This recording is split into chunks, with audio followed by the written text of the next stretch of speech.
Hello everyone, तो today we are discuss pharmaceutical inorganic chemistry, जो कि आपको वी फार्मा फर्स्ट सेमेस्टर में पढ़ाई जाएगी। उसकी यूनिट 2 का जो सेकंड टॉपिक है major extra and intercellular electrolyte, इसका जो है ये फर्स्ट लेक्चर होने वाला है। तो आज हम इसी को डिस्कस करने वाले हैं। तो इस वीडियो में हम बेसिकली बात करेंगे कि इलेक्ट्रोलाइट क्या होता है, बॉडी फ्लूइड क्या होता है, और जो इलेक्ट्रोलाइट रिप्लेसमेंट थेरेपी में यूज होता है कि तो किस तरीके से यूज होता है। तो बेसिकली यही हम इसमें कवर करने वाले हैं।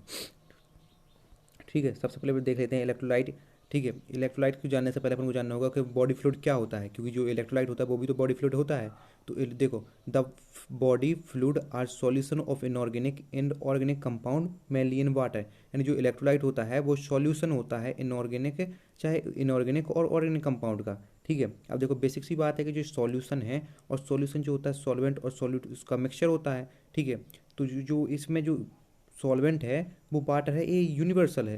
लेकिन जो सॉल्यूट है वो इलेक्ट्रोलाइट भी हो सकता है और नॉन इलेक्ट्रोलाइट भी हो सकता है। जैसे कि यहाँ पर देख लो इलेक्ट्रोलाइट जो है, जैसे कि inorganic salt, all acid and base and some protein. ठीक है, ऐसी नॉन इलेक्ट्रोलाइट हो गए। जो नॉन इलेक्ट्रोलाइट होते हैं वो अधिकांशतः जो होते हैं ऑर्गेनिक मॉलिक्यूल्स होते हैं, जैसे कि ग्लूकोज हो गया, लिपिड हो गया, क्रिएटिनाइन हो गया, यूरिया हो गया। ठीक है, अब यहाँ पर जो सेकंड पॉइंट जो है इसको थोड़ा अपन कवर करेंगे। The water of human body range from 50 to 70%, averaging about 50% in adult man and 50% in adult women. Sorry, जो एडल्ट मैन था उसमें 55% था, और जो वुमेन है, वुमेन होती हैं एडल्ट, उनमें 50% होता है। जो वुमेन में होता है ये 5 से 10% कम होता है अगर देखा जाए तो मैन के कंपेयर में, बिकॉज उनमें जो फैट की मात्रा ज़्यादा होती है। ठीक है, अब आ जाते हैं अपन यहाँ पर कि इलेक्ट्रोलाइट जो होता है have a greater osmotic power than non electrolyte. यानी कि जो इलेक्ट्रोलाइट की ऑस्मोटिक पावर होती है वो इलेक्ट्रोलाइट की कंपेयर नॉन इलेक्ट्रोलाइट की कंपेयर में ज़्यादा होती है। अब जो देखो अपने बॉडी फ्लूइड जो है इनको मतलब दो तरीके से क्लासिफाइड किया गया है जो है पोजीशन के आधार पर।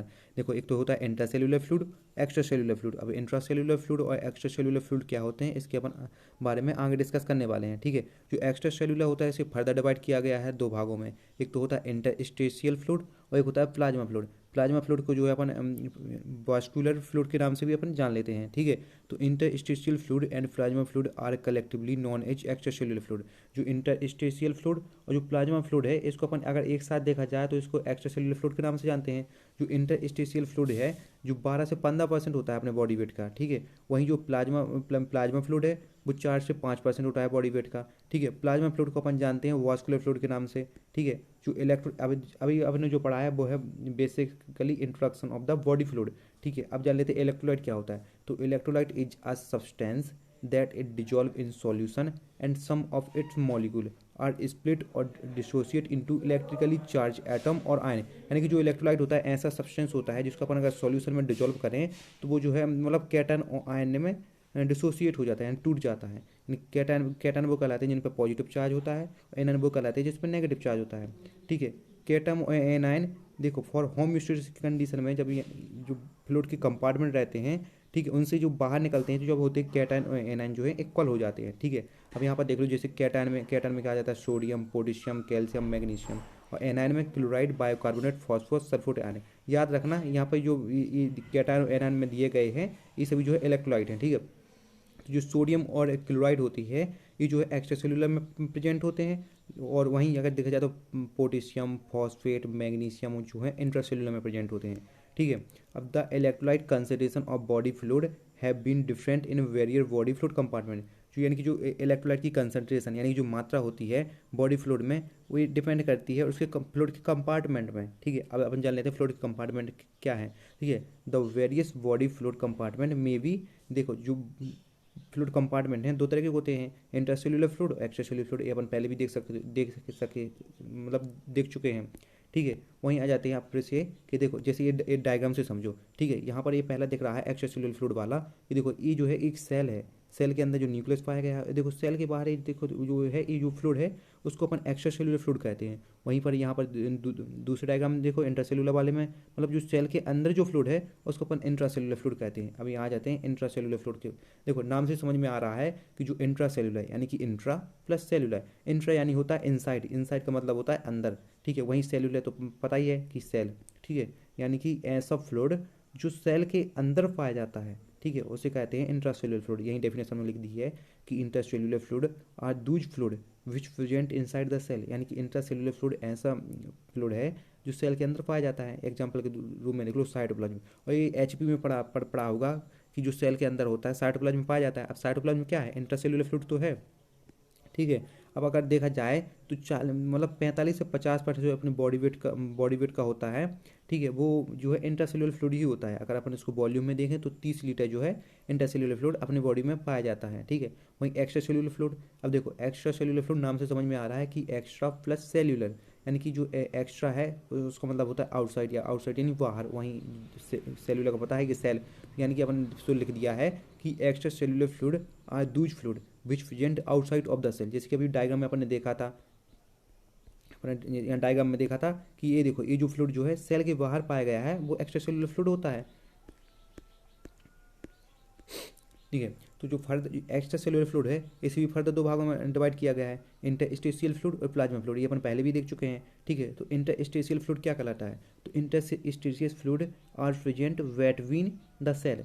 तो जो इंटरस्टिशियल फ्लूइड होता है मतलब जो सेल के बीच में पाया जाता है, ठीक है।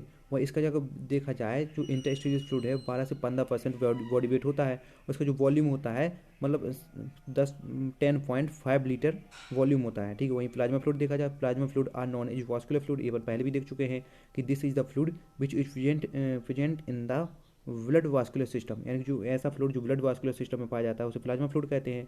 इसकी मात्रा देखी जाए तो 4 से 5% बॉडी वेट होता है, उसका वॉल्यूम होता है 2 से 5%, नहीं 2 से 5 लीटर जो इसका वॉल्यूम पाया जाता है।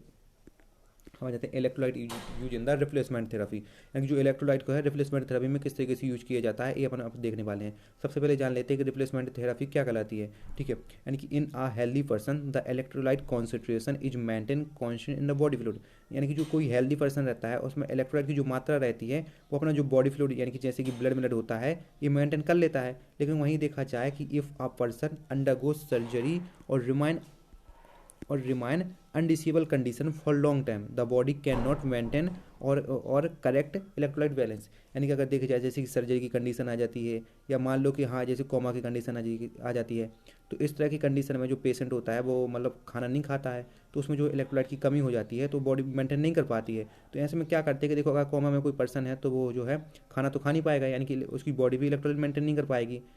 तो ऐसे में क्या होता है कि जो मतलब डॉक्टर होते हैं वो मतलब एक्सटर्नल एडमिनिस्ट्रेशन यानी कि इंजेक्शन के जरिए जो है इलेक्ट्रोलाइट उनकी बॉडी में एंटर करवाते हैं, तो वही कहलाती है रिप्लेसमेंट थेरेपी। यही तीसरा पॉइंट लिखा है कि then it is done by external administration injection, यानी कि एक्सटर्नल एडमिनिस्ट्रेशन यानी कि इंजेक्शन जैसे IV IM इंजेक्शन आ जाते हैं, ठीक है, which is term as replacement therapy.